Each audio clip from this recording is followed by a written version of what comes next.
નમસ્કાર વિદ્યાર્થી મિત્રો, આપણે ધોરણ 12 સાયન્સમાં ફિઝિક્સ વિષયમાં પ્રકરણ નંબર 5 નો અભ્યાસ કરીએ છીએ. પ્રકરણ છે ચુંબકત્વ અને દ્રવ્ય. અગાઉ આપણે જે કંઈ ટોપિક આમાંથી કટ થયેલા છે એની ચર્ચા કરી ગયા છીએ અને 10 એક લેક્ચર જેવો આપણે જે છે એ વિડિયો છે પૂરા કરી દીધા છે. અને આજના લેક્ચરમાં લગભગ આ એક છેલ્લો ટોપિક હવે થિયરીનો છે બાકી રહે છે. ઉદાહરણ અમે સ્વાધ્યાયના દાખલામાં જોવા જઈએ તો ઉદાહરણ આપણે 1 થી 5 અને 11 એ કટ થયેલા છે, એટલે 6 થી 10 ઉદાહરણ આપણે કરવાના છે. અગાઉના લેક્ચરમાં આપણે બધા વસ્તુ જોઈ ગયા છે. સ્વાધ્યાયના દાખલામાં આવે તો માત્ર પહેલા બે પ્રશ્નો છે એ જ આપણે આ વખતે રાખેલા છે સિલેબસમાં, અને એમાંથી પહેલો પ્રશ્ન છે આપણે થઈ ગયો છે. બીજો જે પ્રશ્ન છે એ તમને પૂછી શકાય નહીં, કારણ કે તમે પાઠ્યપુસ્તકની અંદર જ્યારે જોશો રકમ લખેલી છે અને નીચે તમને સૂચના એવી લખી છે કે આ સ્વાધ્યાય 5.2 માં જે કંઈ આપણને પ્રશ્નો આપેલા છે એ માત્ર આપણી ઉત્સુકતા વધારવા માટેનો છે. કારણ કે અગાઉ પણ આપણે વચ્ચે પૃથ્વીનું ચુંબકીય ક્ષેત્ર અને એ બધી વાત કરતા તમને કીધું હતું કે અમુક એવી વસ્તુઓ છે પૃથ્વીના ચુંબકીય ક્ષેત્રની કે જે હજુ સુધી એક રહસ્ય છે, એને હજુ કોઈ ઉકેલી નથી શક્યું. તો એ બધા રહસ્યને ઉજાગર કરતા પ્રશ્નો તમને સ્વાધ્યાય 5.2 માં આપેલા છે. અને એમાં એવા પ્રશ્નો છે કે જેના જવાબ છે કામ ચલાવ અથવા તો અજ્ઞાત હોય, જેને હજુ એના જવાબ મળી શક્યા ન હોય, એવા બધા પ્રશ્નો ત્યાં આગળ આપણને આપેલા છે. તો સ્વાભાવિક છે કે એ પ્રશ્ન તમને કોઈ દિવસ પરીક્ષામાં પૂછી શકાય નહીં, એટલે એવી કોઈ ચિંતા કરતા નહીં. આપણે ભલે 3 થી 25 કેન્સલ છે, તમે કદાચ 2 થી 25 દાખલા છે કેન્સલ કરી નાખશો તો પણ ચાલશે, કારણ કે એના અંદર પ્રશ્નો જેવા આપેલા છે કે જેના જવાબ કામ ચલાવ એટલે આ જે જવાબનો કંઈક બીજો હોય તો અમુક સમય પછીનો જવાબ છે કંઈક બીજો આવતો હોય. અલગ અલગ વ્યક્તિ અલગ અલગ વૈજ્ઞાનિકોના અનુસંધાને એમના અનુલક્ષીને જે સંશોધનો હોય એને ધ્યાનમાં રાખી બધા જવાબ છે બદલાતા હોય, અથવા અમુક પ્રશ્નો એવા છે જેના જવાબ હજુ સુધી મળ્યા જ નથી. દાખલા તરીકે પૃથ્વીનું ચુંબકીય ક્ષેત્ર કોના લીધે છે, એનું શું કારણ છે કે પૃથ્વી પાસે ચુંબકીય ક્ષેત્ર છે, તો આ બધા પ્રશ્નોના જવાબ છે હજુ સુધી મળ્યા નથી. તો એવા બધા પ્રશ્નો માત્ર આપણી એક ક્યુરિયોસિટી ઇન્ક્રીઝ કરવા માટે, આપણને એક જિજ્ઞાસા વૃત્તિ જન્મે આપણામાં, એક સાયન્સ પ્રત્યે આપણને રુચિ લગાવ પેદા થાય, એવા માટે જ એ પ્રશ્નો તમને ત્યાં આપેલા છે. અને ત્યાં સૂચના પણ લખેલી છે, તમે જોઈ શકશો પાઠ્યપુસ્તકની અંદર કે આ 5.2 માં જે કંઈ પ્રશ્નો છે એ બધા ઉત્સુકતા વધારવા માટેના છે, એટલે એને આપણે કોઈ પરીક્ષાની દૃષ્ટિએ એને આપણે ધ્યાનમાં લેવાના નથી. હા, એક વસ્તુ ખરી કે તમે એ બધા પ્રશ્નોને ઇન્ટરનેટ ઉપર છે એ સર્ચ કરી શકો, કારણ કે તો પાઠ્યપુસ્તકમાં સૂચના એવી લખી છે કે જિયોગ્રાફિકલ મેગ્નેટિઝમ એટલે કે ભૂચુંબકત્વ આધારિત અમુક એવા પુસ્તકો હોય તો એને તમે વાંચો અને એમાંથી આ બધા પ્રશ્નોના જવાબ મેળવવા માટે પ્રયત્ન કરો. પણ આપણે સૌ જાણતા હોઈએ કે પુસ્તકો વાંચવાનું આપણામાં કેટલું બધું સારું પ્રમાણ છે, એટલે હું તમને એમ તો નથી કહેતો તમે કોઈ ચુંબકનું પુસ્તક છે એ વાંચો, પણ શક્ય હોય તમારી પાસે થોડો ટાઈમ હોય તો ઇન્ટરનેટ ઉપર એ બધા પ્રશ્નોને તમે સર્ચ કરી અને એના જવાબ મેળવવા માટે પ્રયત્ન કરજો. જવાબ છે તમને અલગ અલગ મળશે, પણ એક પ્રકારે તમને કંઈક નવી વસ્તુ છે જાણવા મળશે, બાકી એક્ઝામ ઓરિએન્ટેડ એ પ્રશ્ન નથી. તો આમ જોવા જઈએ આપણે તો ઉદાહરણ 6 થી 10 આપણે કમ્પ્લીટ થઈ ગયા છે. સ્વાધ્યાયનો પહેલો પ્રશ્ન છે પણ આપણે કરી લીધો છે, બીજો પ્રશ્ન આપણે કરવાનો નથી. બાકીના બધા ઉદાહરણ છે બધું કેન્સલ છે. થિયરીની અંદર આવીએ તો થિયરીમાં આપણે લાસ્ટ ટાઈમ મેગ્નેટાઇઝેશન અને મેગ્નેટિક ઇન્ટેન્સિટી આપણે M અને કેપિટલ H એમના વિશે આપણે માહિતી મેળવી હતી, એમના વચ્ચેનો સંબંધ મેળવ્યો હતો. એના પછી તમારા પાઠ્યપુસ્તકની અંદર જે ટોપિક છે 5.6 દ્રવ્યોના ચુંબકીય ગુણધર્મો. દ્રવ્યો જે છે એ 4 પ્રકારના હોય છે, ડાયા, પેરા, ફેરા, બરાબર. અને આઈ થિંક ફેરાનો એક હાર્ડ ફેરોમેગ્નેટિક અને સોફ્ટ ફેરોમેગ્નેટિક એમ બે પાર્ટ છે, તમે એના પર આવી શકો. આમ 4 અથવા તો મુખ્ય 3 કહી શકો, ડાયા, પેરા, ફેરા, બરાબર. તો એ જે પદાર્થો છે એમના ગુણધર્મો છે, ડાયામેગ્નેટિક કોને કહેવાય, પેરામેગ્નેટિક કોને કહેવાય, ફેરોમેગ્નેટિક કોને કહેવાય, પણ એ બધા ટોપિક આ વખતે તમારા જે સિલેબસ છે એમાંથી કટ કરેલું છે, એટલે આપણે એના પર અત્યારે જવાનું નથી. પણ જસ્ટ તમને એક વસ્તુ કહી દઉં, એમાંથી આપણે જે કામનો પદાર્થ છે ફેરોમેગ્નેટિક પદાર્થ. ફેરોમેગ્નેટિક પદાર્થ એટલે એવો પદાર્થ કે ચુંબકત્વને સારામાં સારી રીતે ગ્રહણ કરે, આટલું યાદ રાખજો, બરાબર. આનાથી વિશેષ આપણે કંઈ જવાની અંદર જરૂર નથી ડિટેલમાં, પણ ફેરોમેગ્નેટિક પદાર્થ એટલે એવો પદાર્થ કે જે ચુંબકત્વને સારામાં સારી રીતે છે એ ગ્રહણ કરી શકે, એક્સેપ્ટ કરી શકે, બરાબર છે. ઓકે, હવે આપણે જે આજે પ્રશ્ન જોવાના છે બે નાની નાની નોંધ આપણે અહીંયા લખી છે, કારણ કે આપણને ખ્યાલ છે કે આ પાઠમાંથી વધીને 2 માર્કનો પ્રશ્ન આવવાનો છે. અને એ પ્રશ્ન આપણે અહીંયા લખીએ છીએ તો કાયમી ચુંબક અને બીજો છે ઇલેક્ટ્રોમેગ્નેટ એટલે કે વિદ્યુત ચુંબક. એ બંને વિશે આપણે ટૂંક નોંધ લખવાની છે. અહીંયા બધું મેં લખી દીધું છે, આપણે માત્ર એના ટોપિક જોવાના છે અને જે અગત્યના મુદ્દાઓ હોય એ આપણે યાદ રાખીશું. કાયમી ચુંબક આમ તો તમને નામ ઉપરથી ખ્યાલ આવી જવો જોઈએ કે ભાઈ જે ચુંબક છે કાયમ માટે ચુંબક રહેતું હોય, બરાબર. તો આપણો સામાન્ય એવો અનુભવ હશે કે ભાઈ ચુંબક તો કાયમ ચુંબક રહે જ ને, બરાબર. પણ હકીકતે અમુક કોઈ પણ ચુંબક જે છે એને અમુક સમય પછી એનું ચુંબકત્વ છે ઓછું થઈ જાય છે, બરાબર. તમારી પાસે ગજ્યું ચુંબક હોય અથવા કોઈ ઘરે તમારી પાસે કોઈ પણ ચુંબક હોય એને તમે વર્ષ 2 વર્ષ 5 વર્ષ સાચવી રાખો એટલે એની જે તીવ્રતા હોય એ ઘટી જતી હોય છે, બરાબર. આ સામાન્ય વસ્તુ છે, તમે લોકો ઘરે આ ટ્રાય કરી શકો છો. અથવા તમારે ઇન્સ્ટન્ટ રિઝલ્ટ જોતું હોય તો કોઈ પણ ચુંબક લઈ અને એને તમે ગરમ કરો, બરાબર. તો ગરમ કરવાથી પણ એનું જે તાપમાન તમે વધારો, તાપમાન વધારવાથી પણ એનું ચુંબકત્વ પછી ઓછું થઈ જાય. તો આ પ્રયોગ પણ તમે ઘરે કરી શકો છો. ચુંબક લઈને ગરમ કરી પછી તમારે જોવું કે ચુંબકત્વ પછી ઘટી ગયું છે અથવા તો સાવ નાશ પામી ગયું છે. એ ચુંબક ન રહે, એ કોઈ સામાન્ય લોખંડનો ધાતુનો ટુકડો બની જાય, બરાબર. તો હવે કાયમી ચુંબક કોને કહેવાય? તો એના માટે આમ એવું કહી શકીએ આપણે કે જે ચુંબક કાયમ માટે પોતાનું ચુંબકત્વ રાખી શકતું હોય, બરાબર છે, એનું ચુંબકત્વ ગુમાવતું ન હોય તો એને આપણે કાયમી ચુંબક કહીએ. પણ કાયમી ચુંબક આમ શક્ય નથી. એક પ્રકારે આદર્શ પરિસ્થિતિ છે, એટલે આદર્શ ચુંબક કહી શકાય છે, બરાબર. કારણ કે કાયમી ચુંબક છે એ પણ અમુક વર્ષોના અંતે, એ ભલે કદાચ ઓલો સામાન્ય ચુંબક છે 2 વર્ષ સુધી ચુંબકત્વ ધારણ કરી શકતો હોય તો પેલો કદાચ 20 વર્ષ સુધી કે 40 વર્ષ સુધી, પણ અમુક સમયના અંતે એ પોતાનું ચુંબકત્વ ગુમાવી દે છે, બરાબર. એટલે કાયમી ચુંબકોને આપણે શું કહીશું કે જે દ્રવ્ય ઓરડાના તાપમાને, સામાન્ય તાપમાને, ઓરડાનું તાપમાન એટલે આપણે ખ્યાલ હોય રૂમ ટેમ્પરેચર, લાંબા સમયગાળા સુધી, બરાબર. અહીંયા ક્યારે એવું નહીં લખેલું હોય કે અનંત કાળ સુધી, બરાબર, ક્યારે એવું શક્ય જ નથી. તો લાંબા સમયગાળા સુધી ફેરોમેગ્નેટિક ગુણધર્મ જાળવી રાખે. ફેરોમેગ્નેટિક એટલે ચુંબકત્વનો ગુણધર્મ પછી જાળવી રાખતો હોય તો એવા ચુંબકોને આપણે કેવા ચુંબક કહીશું? કાયમી ચુંબક કહેવાય છે, બરાબર. તો આ એક વ્યાખ્યા ખાસ આપણે યાદ રાખવી. 2 માર્કનો પ્રશ્ન પૂછાય તો કોઈ પણ 4 મુદ્દાઓ આપણે લખવાના હોય તો એક આ વ્યાખ્યા ખાસ યાદ રાખવી. અને છેલ્લો એક મુદ્દો જે છે કે શેમાંથી એ બનાવવામાં આવે છે એ વસ્તુ પણ આપણે ધ્યાનમાં રાખીએ. વચ્ચેના જે 3 મુદ્દાઓ છે એ કાયમી ચુંબકો કઈ રીતે બનાવવા એના વિશે વાત કરેલી છે, બરાબર. જો પહેલી આપણે સૌથી પહેલી આપણને રીત આપેલી છે કે કોઈ લોખંડના સળિયાને ઉત્તર દક્ષિણ દિશામાં રાખી અને વારંવાર તમે ટીપો હથોડાથી તો પણ એ સળિયો જે છે એ ચુંબકમાંથી પરિણમે છે, ચુંબક બની જાય છે. અને આ જ વસ્તુને અનુલક્ષી અને તમને પાઠ્યપુસ્તકની અંદર એક આકૃતિ આપેલી છે કે લુહાર જે છે એ આવી રીતે હથોડાથી એક લોખંડના સળિયાને છે ટીપતો હોય છે, બરાબર. તો એ આકૃતિ જે છે એ માટે લીધેલી છે. બહુ જૂના 400 વર્ષ પહેલાના પુસ્તકમાંથી આકૃતિ મૂકેલી છે. એ ખાલી એવું દર્શાવવા માટે છે કે ભાઈ આ ચુંબક બનાવવાની જે કંઈક કળા છે, કારીગરી છે, એ આજકાલની નથી, એ ઘણા વર્ષોથી ચાલી આવે છે, બરાબર. પહેલા લોકો આ રીતે ચુંબક છે બનાવતા.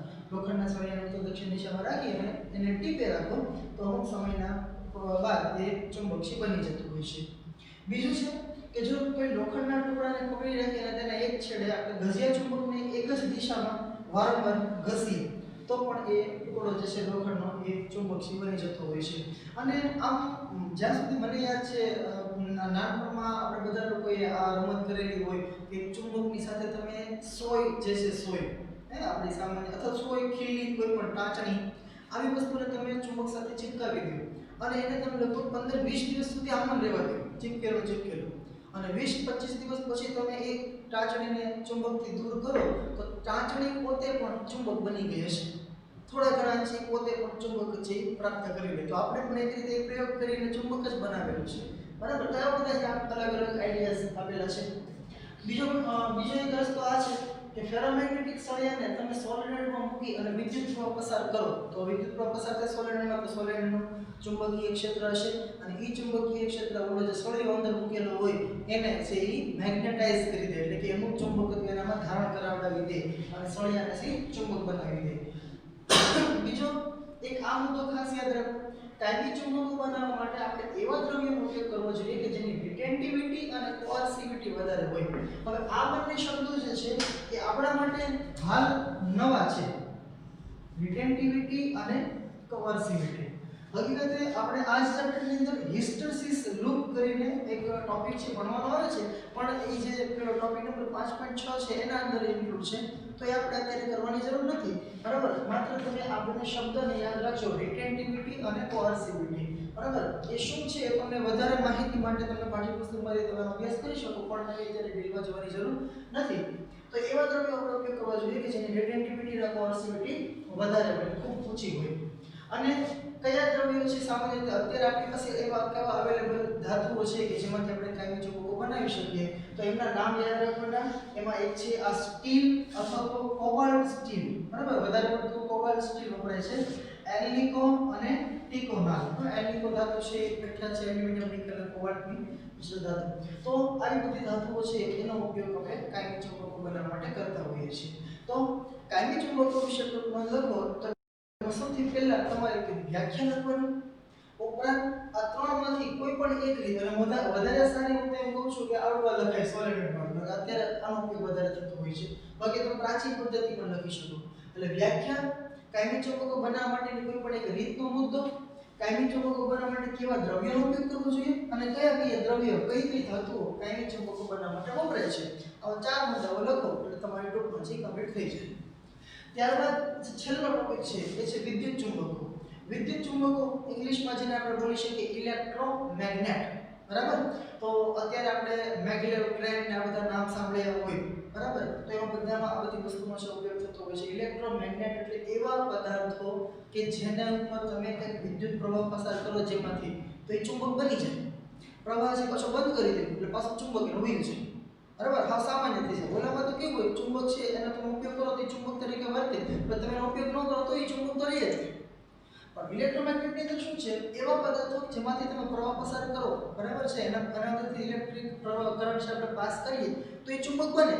પછી જેવો તમે કરંટ ઓફ કરી દો એટલે પછી ચુંબક તો ગુમાવી દે. સામાન્ય પદાર્થો એની જેમ થઈ જાય. બરાબર, તો આવા પદાર્થો છે એ આવા જે આખા સાધનો છે એને કહેવાય છે ઇલેક્ટ્રોમેગ્નેટ. બરાબર, વ્યાખ્યા છે જે ફેરોમેગ્નેટિક પદાર્થોમાંથી વિદ્યુત પ્રવાહ પસાર કરીએ અને ત્યાં સુધી જ એ ચુંબકત્વનો ગુણધર્મ ધરાવતા હોય, તો એવા દ્રવ્યમાંથી બનાવેલા જે ચુંબકો હોય એને આપણે કહીશું વિદ્યુત ચુંબકો. વિદ્યુત ચુંબકો બનાવવા માટે વપરાતા દ્રવ્યોની પરમિયાબિલિટી વધુ અને રિટેન્ટિવિટી ઓછી હોય છે. બરાબર, આ રિટેન્ટિવિટી શબ્દ છે ફરી વખત આવે છે, અને હું તમને એને સમજવા ખાતર એમ કહી દઉં કે રિટેઇન શબ્દ છે ને, રિટેઇન શબ્દ એનો અર્થ થાય જાળવી રાખવું. બરાબર, તો આ એવા ચુંબકો છે કે જે ચુંબકત્વને બહુ લાંબા સમય સુધી જાળવી નથી રાખતા, કારણ કે રિટેન્ટિવિટી કેવી છે, ઓછી છે. જે કાયમી ચુંબકોમાં શું કીધું આપણે, રિટેન્ટિવિટી વધારે હોય, ચુંબકત્વને જાળવી રાખવા જોઈએ. એવા પદાર્થો કે જે ચુંબકત્વને જાળવી રાખે તો એની રિટેન્ટિવિટી વધારે હોય. રિટેન્ટિવિટી ઓછી હોય એટલે એ ચુંબકત્વને બહુ લાંબા સમય સુધી જાળવી ન રાખે. અને કારણ કે આપણે ઇલેક્ટ્રોમેગ્નેટમાં તો એ જ જોઈએ છે ને આપણે, કે પ્રવાહ પસાર કરો ત્યાં સુધી એ ચુંબક બનવું જોઈએ. પ્રવાહ બંધ કરી દો પાછું ચુંબકત્વ ગુમાવી દેવું જોઈએ. મતલબ કે તરત ચુંબકત્વ ગુમાવી દે છે. ધેટ મીન્સ કે એની રિટેન્ટિવિટી કેવી છે, બહુ ઓછી છે. ત્યારબાદ સોલિડમાં નરમ લોખંડનો સોડિયમ મૂકી અને સોલિડમાંથી પ્રવાહ પસાર કરો તો ચુંબકત્વ છે ઘણું બધું વધી જાય, અને આનો જ ઉપયોગ આપણે ઇલેક્ટ્રોમેગ્નેટમાં કરતા હોઈએ. એક આકૃતિની અંદર બતાવેલું છે કે આ સોલિડ છે, પ્રવાહ નિર્ધારિત ગૂંચળો છે બનાવેલું છે અમુક કાંટાઓથી, અને એના અંદર આ બ્લેક કલરથી એક લોખંડનો સોડિયમ મૂકેલો છે, જેના લીધે આ ચુંબકત્વ છે ઘણું બધું હજારે ગણું અંદાજે વધી જતું હોય છે. આ બેટરીમાંથી પ્રવાહ છે આમ જાય છે, પછી આ રીતના પસાર થાય છે. તો પ્રવાહ હું આ તરફથી જો તો આ રીતના પ્રવાહ જતો હોય તો મારા માટે એ સમઘડી દિશામાં પ્રવાહ મને દેખાશે. અહીંયાથી સમઘડી પ્રવાહ હોય એટલે અહીંયાથી ચુંબકીય ક્ષેત્ર અંદર જતું હોય, પેલી બાજુથી બહાર નીકળતું હોય, અને અહીંયાથી ક્ષેત્ર રેખા અંદર જતી હોય એટલે અહીંયા S ધ્રુવ હોય, સામે N ધ્રુવ હોય. તો એ S અને N બતાવેલા છે. હવે આ સોલિડમાંથી અહીંયા કી આપેલી છે, કળ છે. બરાબર, આ કી તમે બંધ ઓફ કરી દો, બરાબર છે, અહીંથી પ્રવાહ છે પસાર થતો બંધ થઈ જાય તો તરત આ પોતાનું ચુંબકત્વ છે ગુમાવી દેશે અને ચુંબકત્વ શૂન્ય થઈ જાય. એટલે આ પ્રકારની વસ્તુ જે છે એ આપણે ઇલેક્ટ્રોમેગ્નેટમાં ઉપયોગ કરતા હોઈએ. વિદ્યુત ચુંબકો બનાવવા માટે વપરાતા દ્રવ્યોની અવરોધકતા એ વધુ હોવી જોઈએ કે જેથી એડી કરંટના લીધે ઊર્જાનો વ્યય ખૂબ ઓછો થાય. બરાબર, હવે આ એડી કરંટ અથવા તો એને ગુજરાતીમાં કહેવાય છે ઘૂમરી પ્રવાહ, અથવા એનું બીજું નામ છે ફૂકો કરંટ. બરાબર, તો આ બધી વસ્તુ જે છે એ પ્રકરણ નંબર 6 માં તમારે ભણવાની આવશે. તમે જ્યારે પ્રકરણ નંબર 6 નો અભ્યાસ કરશો ત્યારે તમને ખ્યાલ આવશે કે એડી કરંટ શું છે. બરાબર, પછી હા, આ છેલ્લો ઉપયોગ કે વિદ્યુત ચુંબકોનો ઉપયોગ ક્યાં થાય છે, તો કે ભાઈ ઇલેક્ટ્રોનિક બેલ, લાઉડ સ્પીકર, ટેલિફોન, મોટા ઇલેક્ટ્રોમેગ્નેટ ધરાવતી ક્રેન. તમે ઘણી જગ્યાએ ઘણા મૂવી કે સિરિયલની અંદર જોયું હશે કે પેલું કારનું મોટું જબર ગેરેજ હોય અને અંદર ક્રેન હોય, ક્રેન છે એ કાર ઉપર ખાલી આમ આ રીતે આવે, બરાબર છે, અને ખાલી આમ કરે એટલે કાર આખી એની સાથે ઊંચી થઈ જાય. તો એનો અર્થ શું થાય કે એ જે આખો ગોળ પદાર્થ હોય એ ઇલેક્ટ્રોમેગ્નેટ છે, એને કાર ઉપર મૂકે પછી ઓલો પ્રવાહ શરૂ કરે એટલે એમાંથી પ્રવાહ પસાર થાય એટલે આ જે આપણો જે વસ્તુ કાર ઉપર મૂકી હોય આખો ધાતુની પ્લેટ એ ચુંબક બની જાય. ચુંબક બની જાય એટલે કાર છે એની સાથે ચીપકી જાય એટલે એને જે ઉપાડી લે. પછી જે જગ્યાએ લઈ જવાનું ત્યાં લઈ જાય, પ્રવાહ બંધ કરે એટલે ચુંબક બંધ થઈ જાય એટલે કાર છે નીચે પડી જાય. બરાબર. તો કાર ક્રેશ કરવા માટે જે મોટી ક્રેન વપરાય છે એના અંદર પણ ઇલેક્ટ્રોમેગ્નેટનો ઉપયોગ થાય છે. આ સિવાય બ્રેકિંગ સિસ્ટમ, અત્યારે જે બધી ઇલેક્ટ્રોનિક જે ટ્રેન આવી છે, મેગ્લેવ ટ્રેન ને બધી વસ્તુ, બરાબર, તો એની બ્રેકિંગ સિસ્ટમમાં પણ આવા પ્રકારના ચુંબકનો ઉપયોગ થાય છે. એ તમે આ એડી કરંટ નામનો ટોપિક પ્રકરણ નંબર 6 માં જ્યારે ભણશો ત્યારે તમે આના વિશે વધારે અભ્યાસથી કરશો. એ સિવાય ફર્નેસ, ભઠ્ઠી એમાં પણ બધે ઉપયોગ થતો હોય છે, પણ એ તમે પ્રકરણ નંબર 6 માં જોઈશું. બરાબર. તો વિદ્યુત ચુંબકો જે છે એમાં શું લખવાનું, એક એની વ્યાખ્યા, એની રિટેન્ટિવિટી કેવી હોવી જોઈએ, પછી આ કઈ રીતે એનો આખી કાર્ય પદ્ધતિ છે, અને એડી કરંટ છે એનો ઓછો હોવો જોઈએ, બરાબર છે, અને એનો ઉપયોગ ક્યાં થાય છે. આમ આ ચાર કે આમ તો 5-6 મુદ્દાઓ થઈ ગયા, પણ તમને સારા લાગે પણ 4 મુદ્દાઓ છે ટોપિક સ્વરૂપે લખવાના. બરાબર. તો અહીંયા આગળ આપણું આ પ્રકરણ નંબર 5 છે પૂરું થાય છે. આપણા અત્યારના જે અભ્યાસક્રમ કટ થયા એ મુજબ, બરાબર. આમ જોવા જઈએ તો ઘણા બધા મુદ્દાઓ બાકી પણ છે, પણ એ બધા અભ્યાસક્રમમાંથી આ વખતે રાખેલા નથી. એટલે આપણે જે અભ્યાસક્રમ 70% છે એ મુજબ જ વાત કરીએ તો અહીંયા આપણું આ પ્રકરણ છે એ પૂરું થાય છે. સ્વાધ્યાયનો બીજો દાખલો ફરી વખત વિશે આપણે કરવાનો નથી. તમે તમારી ઉત્સુકતા વધારવા ખાતર એનો તમે તમારી રીતે અભ્યાસ કરી શકો છો. આભાર.